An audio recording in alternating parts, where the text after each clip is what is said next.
session de méditation. J'espère que tu as pu commencer à trouver ton petit carnet pour pouvoir noter peut-être les résultats de ton test de pleine conscience. Est-ce que tu as eu le temps de le faire? Sinon, pas de souci, tu peux faire pause et prendre le temps de le faire maintenant. Ce qui compte, c'est que vraiment tu puisses être disponible en conscience sur justement qu'est-ce que tu fais au quotidien en pleine présence et à quel moment est-ce que tu rencontres des difficultés. Parce que justement, en prenant conscience de tout cela, c'est comme cela que tu vas pouvoir avancer. Donc, nous allons prendre le temps aujourd'hui simplement de découvrir comment installer une pratique de méditation. Comme je te l'ai dit, méditer, c'est prendre le temps de se connecter à soi. Donc, il va falloir que tu installes une routine dans ton quotidien. À toi de voir à quel moment dans ta journée tu peux trouver 5 minutes. Pour l'instant, on n'est pas au-delà de 5 minutes. À quel moment tu peux t'offrir 5 minutes pour toi, rien que pour toi, pour pouvoir te connecter justement à tes émotions, à tes ressentis.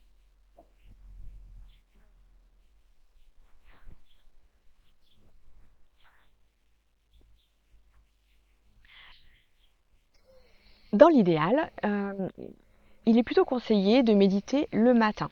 Alors pas tout de suite au réveil parce que sinon tu vas encore être endormi. Et il faut être déjà un petit peu engagé dans sa journée, c'est-à-dire peut-être avoir fait un petit peu de sport, avoir pris sa douche.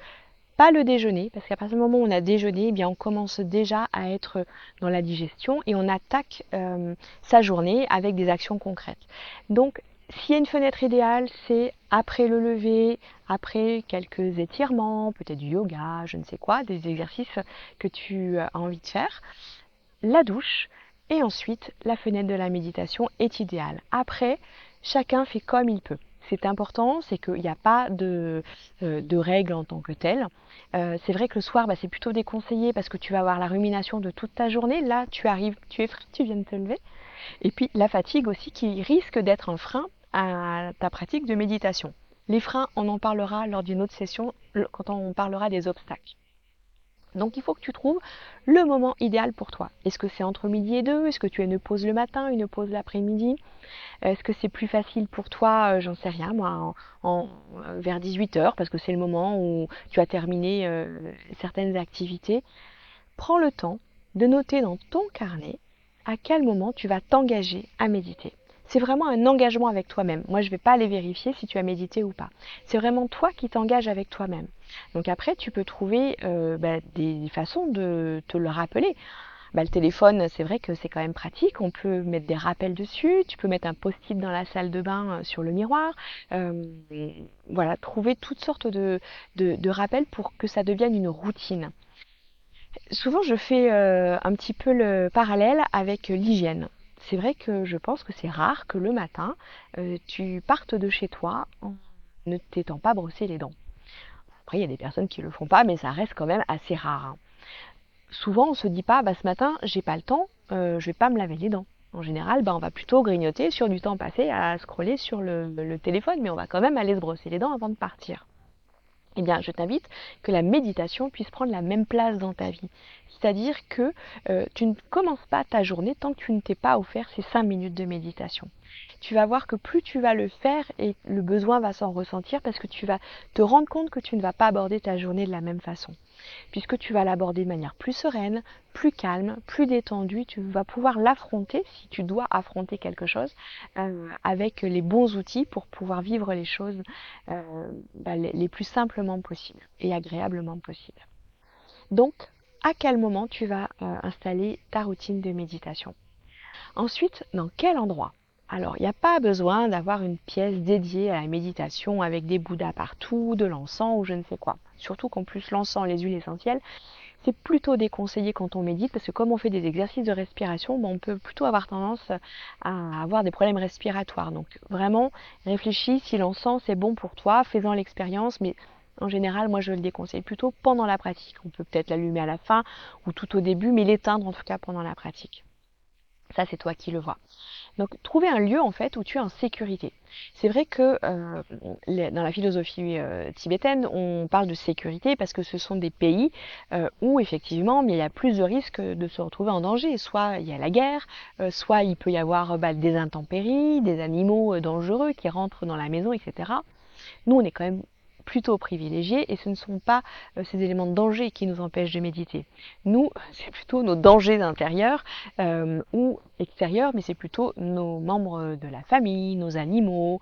Voilà, moi je parle en toute connaissance de cause puisque j'ai un chien et qui régulièrement vient se mêler à ma pratique de méditation et m'empêche parce que c'est le moment où il veut un câlin, il veut jouer, etc. Donc ça fait partie des éléments extérieurs dont j'essaye maintenant de me prémunir, c'est-à-dire que je me mets dans une pièce et je ferme la porte. Au moins je sais que je ne serai pas dérangée. Que si je me mets en plein milieu de la maison où tout le monde passe, et effectivement ça va être plus compliqué de pouvoir se mettre quand même dans une forme de bulle. Après, il y a quelque chose de tout simple, c'est de prévenir son entourage. Si tu as des enfants, un compagnon ou une compagne, de la famille, enfin bon, peu importe qui vit avec toi, si des personnes vivent avec toi ou en tout cas sont dans le lieu où tu souhaites méditer, si c'est au travail, il suffit de prévenir son entourage et dire là je prends 5 minutes, 10 minutes, je demande à ne pas être dérangé. On peut mettre aussi un post-it sur la porte en disant je demande à ne pas être dérangé pendant le temps que tu auras décidé. Donc ça, c'est important de pouvoir communiquer tout simplement. Ça évite de nombreux désagréments parce qu'après, on va s'énerver, on va être frustré, on peut être en colère, alors que simplement, il suffit de prévenir son entourage. Ensuite, c'est la durée. Combien de temps est-ce que tu veux méditer? Donc dans ce cas-là, tu peux te dire, je vais commencer par 5 minutes. Et vraiment, je t'invite à ne pas faire plus de 5 minutes pour démarrer. Et puis au fur et à mesure, tu agrandiras ton temps de méditation. De la même manière, tu peux mettre un minuteur, un petit minuteur de cuisine ou un minuteur de ton téléphone pour te dire, moi je suis garant de cet espace-temps et je ne vais pas me mettre en retard si j'ai des rendez-vous après, je dois partir, etc. Ou m'occuper de mes proches, enfin voilà. C'est cadrer ce moment par un minuteur, ça peut aussi te rassurer et faire les choses de manière beaucoup plus sereine. Donc tu peux mettre... donc effectivement, comme je disais, sur ton téléphone, un minuteur, mais surtout, ton téléphone, on désactive toutes les notifications pour ne pas avoir la tentation d'aller voir ce qui se passe et surtout d'être dérangé.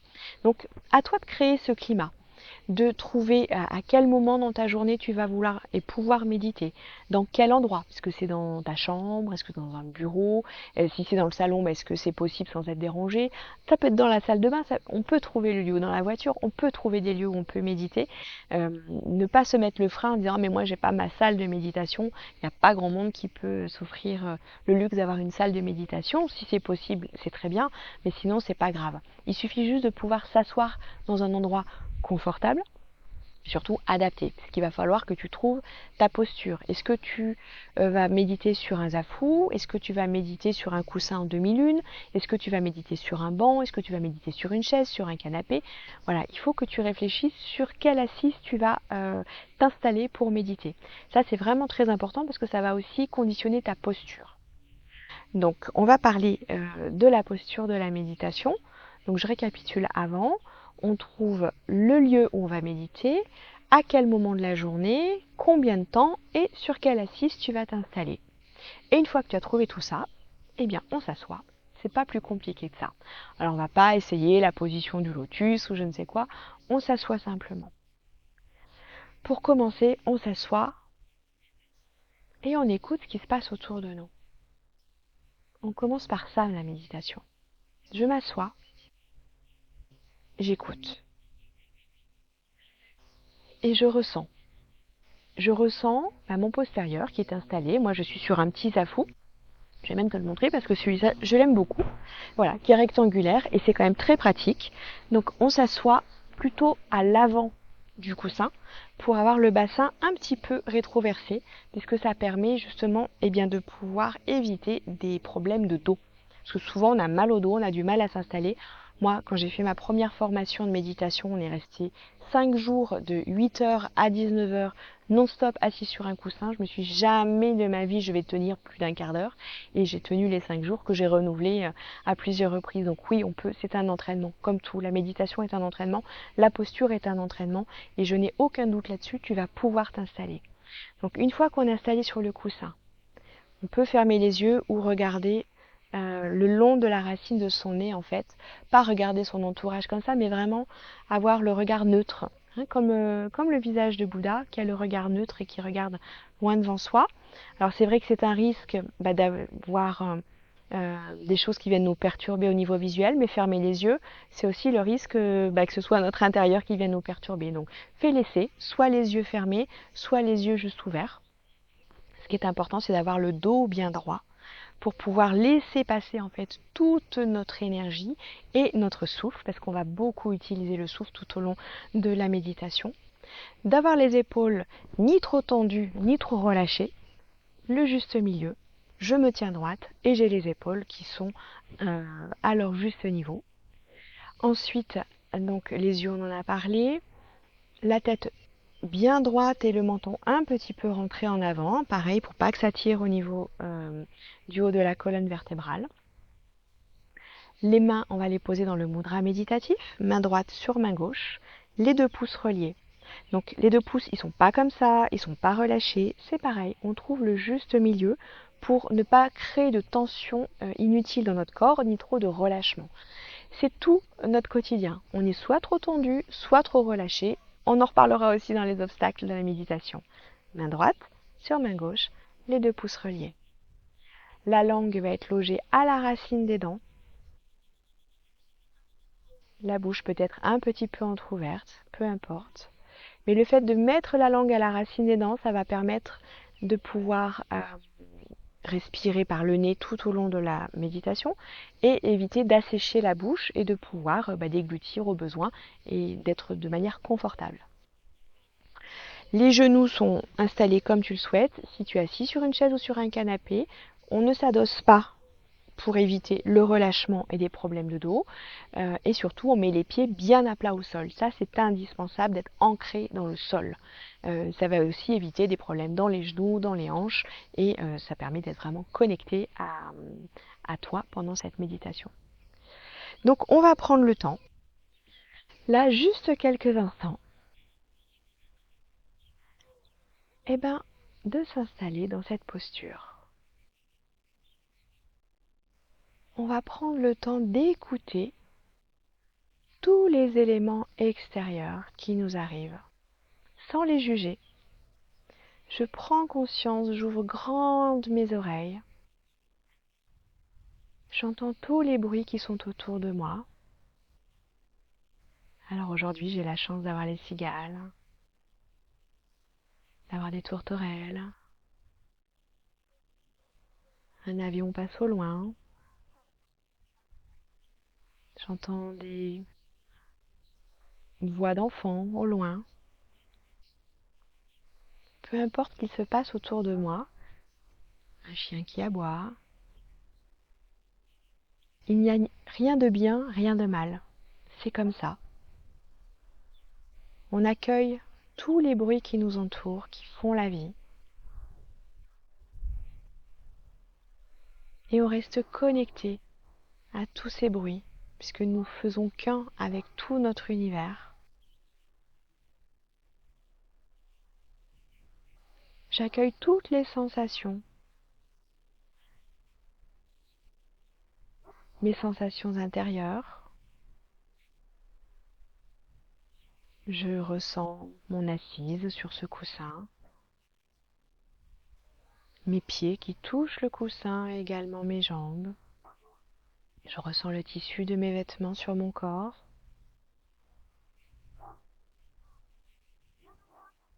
Je ressens un petit vent qui vient toucher ma joue gauche,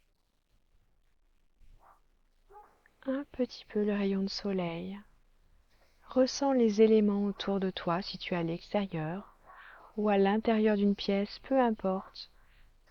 Reste connecté à la lumière de cette pièce, à sa température, à sa chaleur, à ses odeurs, à son atmosphère.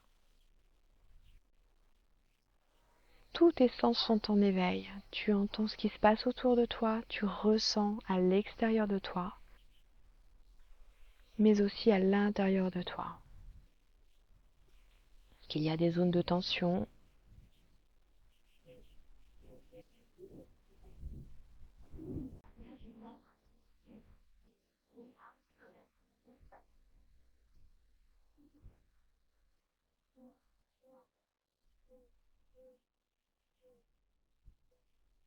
Tous tes sens sont en éveil.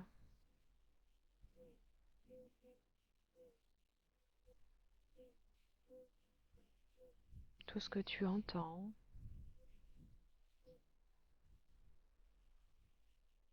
reste concentré sur tes ressentis,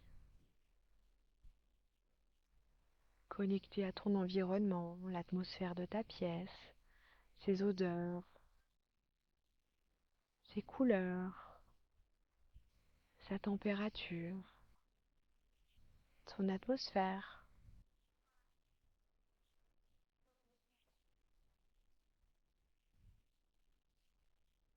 Connecté à tes tensions internes. Est-ce qu'il y a des douleurs qui apparaissent ou pas? Peu importe, sans les juger, tu les notes,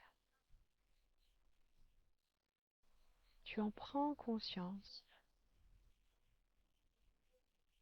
comme tu prends conscience de l'air qui entre et qui sort par tes narines.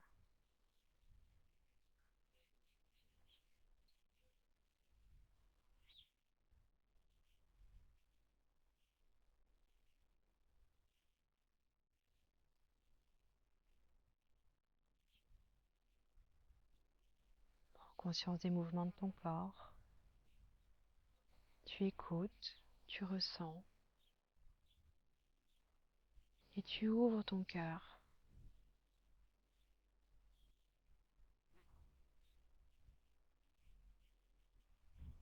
Tu ouvres ton cœur à l'expérience du moment présent.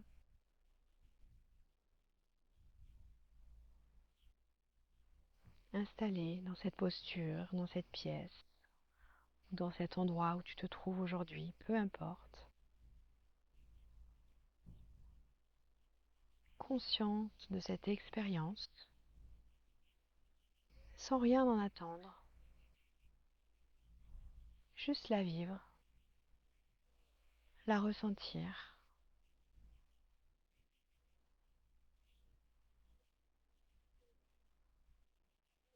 prendre ce moment pour soi, s'offrir ces 5 minutes. C'est déjà ça, méditer. C'est respirer en conscience, même s'il y a du bruit, même s'il y a des perturbations. C'est la vie, on accueille, on ne juge pas. Et on a le cœur grand ouvert, connecté à sa pépite intérieure, déposé au centre de notre poitrine. Et on respire,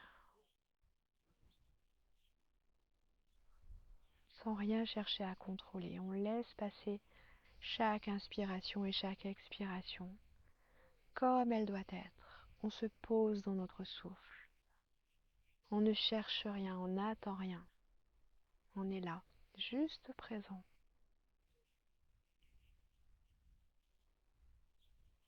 Toujours connecté au son qui nous entoure, à notre environnement, à notre posture et à notre souffle.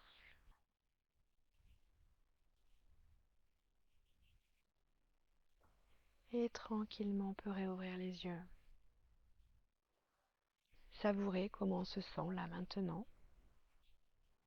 Peut-être, si tu veux, noter dans ton cahier cette première expérience de méditation avant d'écouter l'audio que je te propose pour cette première semaine où tu vas faire un exercice de souffle, un exercice de visualisation pour pouvoir justement concentrer ton attention en un point.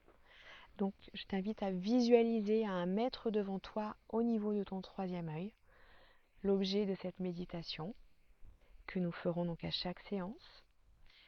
Il y aura également un moment pépite et le chant d'un mantra. Donc je t'invite à avoir peut-être des écouteurs, c'est plus facile que d'écouter sur un ordinateur pour pouvoir être vraiment connecté, le cœur grand ouvert.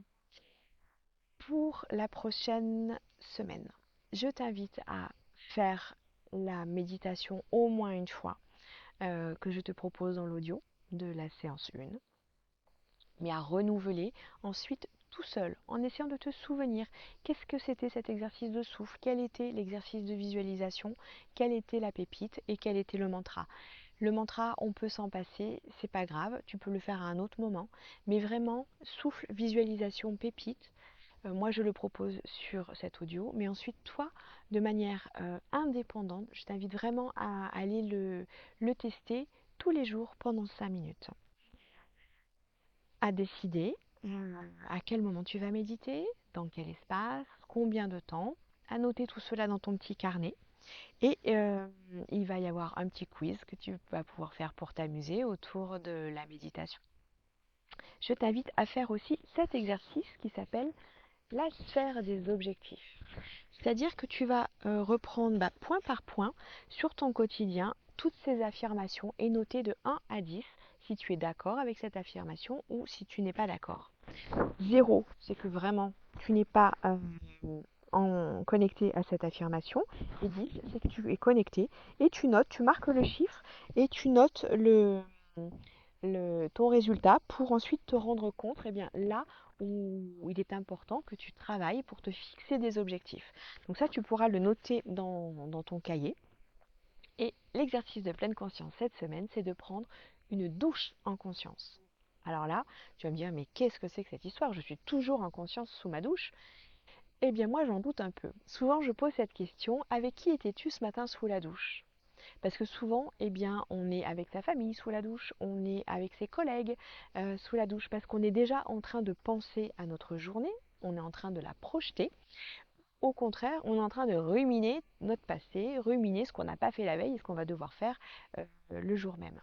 Donc prendre une douche en conscience, c'est-à-dire que je vais rentrer dans la douche et me dire, cette douche sera en pleine conscience. Je vais prendre conscience, comme on l'a fait là, de tous les sons qui m'entourent, de l'eau qui coule, du bruit de la bouteille que je vais ouvrir si j'en ouvre une, du bruit du savon, les textures, je vais prendre conscience de toutes les textures sur mon corps, je vais prendre conscience de toutes les odeurs, peut-être même des saveurs, je ne sais pas, tout le long de la douche. Peut-être que ça sera difficile d'aller au bout, peu importe l'expérience, vis-la, savoure-la. C'est vraiment un moment pour toi, juste de voir bien, combien de temps dure ma douche et combien de temps je reste en conscience sous cette douche. Je te souhaite une excellente semaine méditative, plein d'expériences à vivre et je te retrouve avec grand plaisir pour la session 2 de cette formation. J'apprends à méditer. À bientôt!